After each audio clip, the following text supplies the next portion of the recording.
दोस्तों एक बार फिर से आप सभी का आपके अपने YouTube channel English with Dilip sir में स्वागत है। दोस्तों इस सेशन में हम लोग कुछ महत्वपूर्ण फिगर ऑफ स्पीच का डिस्कशन करेंगे और साथ ही साथ क्लास 9 का आपका एक प्रोज सेक्शन का चैप्टर है माय चाइल्डहुड, उसके महत्वपूर्ण ऑब्जेक्टिव क्वेश्चन का डिस्कशन करेंगे। तो दोस्तों ये सेशन आपके लिए बहुत ही इंपॉर्टेंट है, तो वीडियो को शुरू से अंत तक देखिएगा दोस्तों। और प्लीज यदि आपको कोई खर्च न आए तो वीडियो को जरूर लाइक कीजिएगा और एक शेयर कीजिएगा, क्योंकि आप लोग बहुत कंजूस हैं, लाइक और शेयर करने में बहुत कंजूसी करते हैं। तो सबसे पहले दोस्तों वीडियो को पहले लाइक कर दीजिए। तो दोस्तों आपका पहला सवाल है कि reverse of blood flawed on the battlefield, ये कौन सा फिगर ऑफ स्पीच है दोस्तों? ऑप्शन है एलिट्रेशन, सिमिली, मेटाफर और हाइपरबोल। अब दोस्तों एलिट्रेशन क्या होगा? Repetition of consonant sound. Simile as like का प्रयोग होगा और मेटाफर भी एक कंपैरिजन होगा लेकिन विदाउट एज और लाइक के। तो यहाँ पे ध्यान दीजिए कि ये ब्लड की खून की जो नदी है वो क्या है? बैटल फील्ड, युद्ध भूमि में मतलब क्या है? फ्लड कर चुकी है। तो ये क्या है? अतिशोक्ति है। किसी भी बात को जब हम बढ़ा चढ़ा के बोलते हैं दोस्तों, एग्जीरेट करते हैं, तो आपका होता है दोस्तों हाइपर बोल। तो पहले सवाल का आपका करेक्ट आंसर होगा दोस्तों डी। दोस्तों फिगर ऑफ स्पीच के बारे में हम बात करेंगे।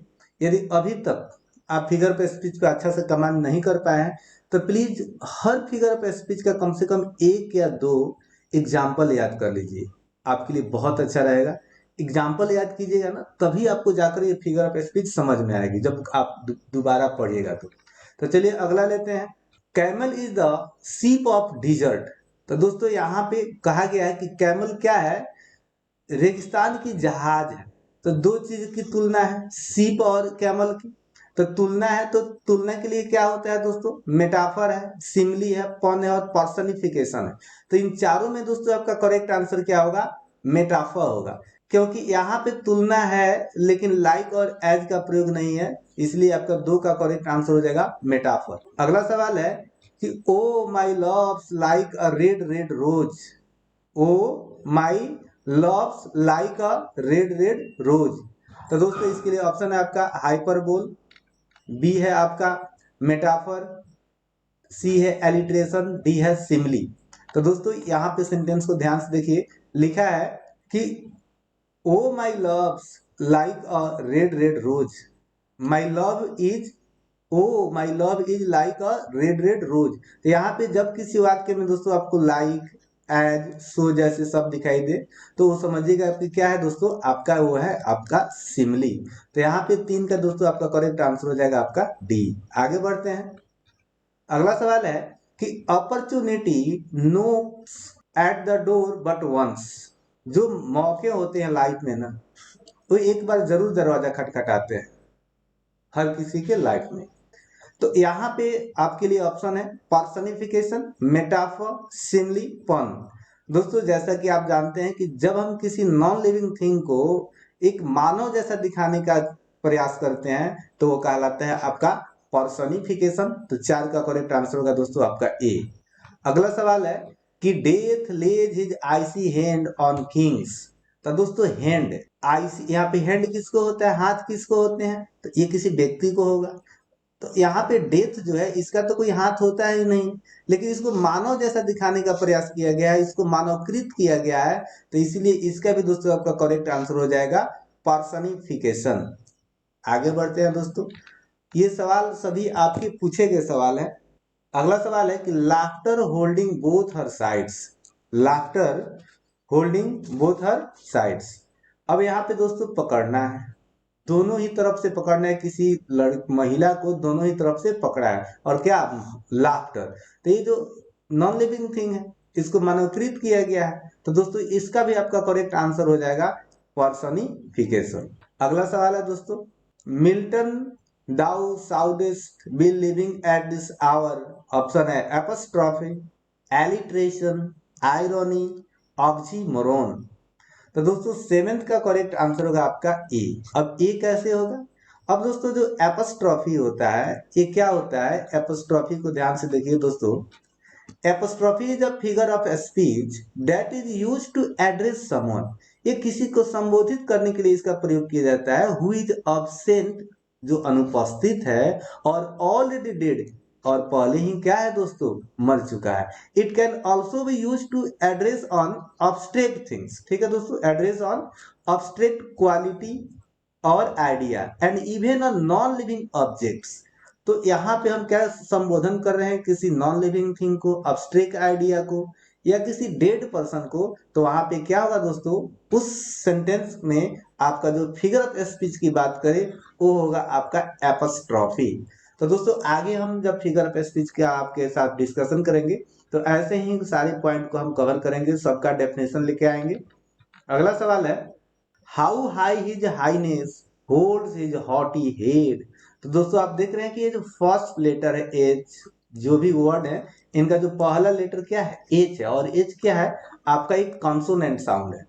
तो कॉन्सोनेंट साउंड है, तो इस आधार पे बताइए कि आपका करेक्ट आंसर क्या होगा, एलिट्रेशन, आयरनी, पर्सनिफिकेशन या ऑक्सीमोरोन।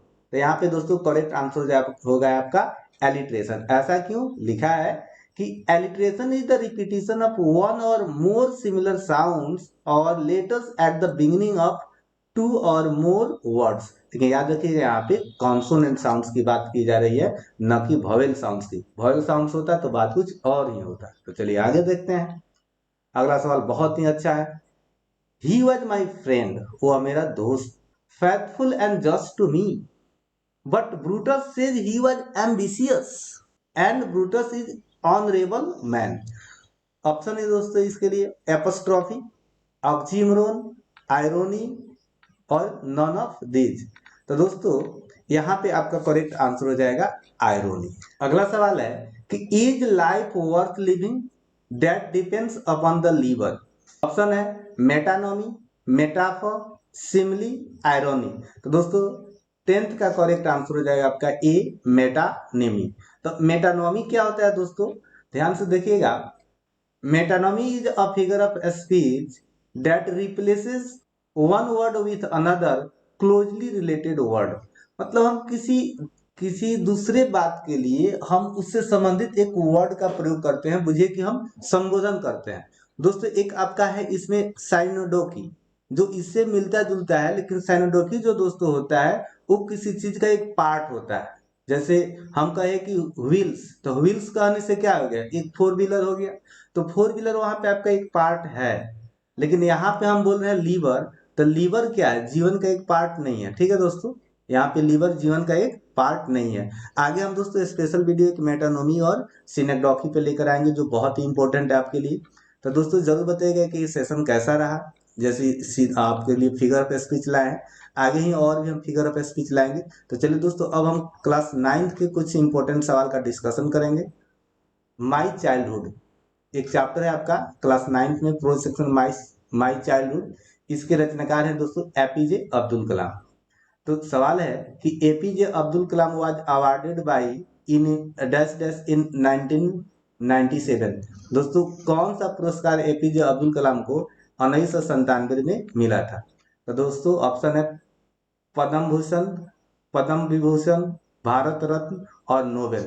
तो दोस्तों उनको मिला था नोबेल पुरस्कार 1997 में। दोस्तों यहीं पे हम थोड़ा सा और बात कर लेते हैं।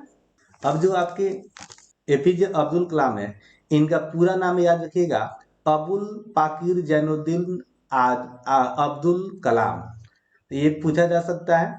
इसके अलावा ये भारत के 11th प्रेसिडेंट थे, और ये कब से कब तक भारत के राष्ट्रपति रहे, फ्रॉम 2002 टू 2007। 2002 से लेकर 2002 से लेकर 2007 तक दोस्तों भारत के राष्ट्रपति रहे। और दोस्तों इन्हें हम मिसाइल मैन के नाम से जानते हैं। इनका जो जन्म हुआ था दोस्तों, इनका जन्म हुआ था 1931 में, और मृत्यु इनकी हुई थी 2015 में। 1931 में जन्म और 2015 में मृत्यु हुई थी। इनके पेरेंट्स के बारे में हम कहें तो इनके पेरेंट्स का नाम था जैनुल आबदीन और माता का नाम था असियामा। ठीक है दोस्तों, चलते हैं अगला सवाल लेते हैं। Where did doctor Kalam born in a middle class family. दोस्तों डॉक्टर कलाम का जन्म कहाँ हुआ था, मद्रास में, हैदराबाद में, रामेश्वरम में या अलीगढ़ में। तो दोस्तों दो का करेक्ट आंसर होगा आपका रामेश्वरम। ठीक है दोस्तों, रामेश्वरम होगा। और रामेश्वरम किस राज्य में है, तो तमिलनाडु में है। अगला सवाल है, what was the age of doctor Kalam during the outbreaks of second world war. दोस्तों जब द्वितीय विश्व युद्ध की शुरुआत हुई तो उस समय कलाम की उम्र कितनी थी? 8 ईयर्स, 12 ईयर्स या 10 ईयर्स या 14 ईयर्स। तो दोस्तों इसका करेक्ट आंसर होगा आपका 8 ईयर्स। आगे बढ़ते हैं दोस्तों, why the state of emergency was declared in India during second world war. दोस्तों द्वितीय विश्व युद्ध के दौरान भारत में इमरजेंसी क्यों लागू हुआ ये बताना है। ऑप्शन है, India was force to join the allied forces, Bharat बाध्य हुआ एलिड फोर्सेस को ज्वाइन करने के लिए, या due to large scale of feminine, या due to large scale of religious conflicts, या नॉन ऑफ दीज। तो दोस्तों फोर का आपका करेक्ट आंसर हो जाएगा E, India was force to join allied forces. अगला सवाल है कि who has written this article my childhood. My childhood के दोस्तों रचनाकार कौन है? तो आप बहुत अच्छे ढंग से जानते होंगे, डॉक्टर एपीजे अब्दुल कलाम। तो चलिए दोस्तों अगला सवाल लेते हैं, doctor APJ Abdul Kalam was the dash dash of India, prime minister, chief justice, president या वाइस प्रेसिडेंट। तो करेक्ट आंसर होगा दोस्तों आपका प्रेसिडेंट। प्रेसिडेंट कब से कब तक रहे थे? 2002 से लेकर 2007 तक। ठीक है दोस्तों, ये भारत के 11वें राष्ट्रपति थे।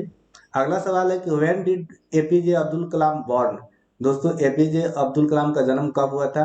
1931, 1940, 35 या 45। तो दोस्तों करेक्ट आंसर होगा आपका 1931 और मृत्यु 2015। अगला है कि who took up the responsibility of developing indigenous guided missiles.